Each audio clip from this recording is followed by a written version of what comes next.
Petrol बिक्री के नहीं करी मंत्री देले बड़ सूचना। इनुयार्ड के एबा कैलठानु रास्ता घाटे प्लास्टिक बोतल ने पेट्रोल बिकले कार्यानुष्ठान। पेट्रोल पंप संघ संगे बैठक उतारू जोगाण मंत्री बड़ सूचना।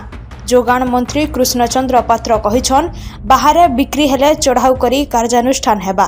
प्लास्टिक बोतल ने पेट्रोल बिक्री करा जाय ना पारे। कांच की टीन बोतल ने पेट्रोल बिक्री लगी अनुमति अछि।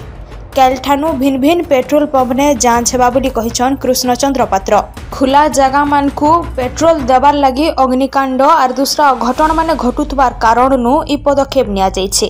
बालेश्वर और बलंगा ने घटिथिबार अघटन संपर्क ने सूचना अनुसार खुला जगह थी पेट्रोल नेबार समय के असावधानता लगी अग्निकांड घटिथिला, जेनटा लोक मानकर भितरे आतंक सृष्टि करिथिला।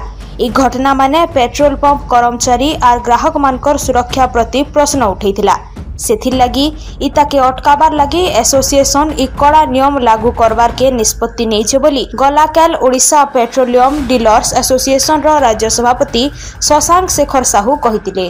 सत कहेसी सत देखासी सुखे दुखे दुखे सुखे साथे थीसी संबलपुरी न्यूज़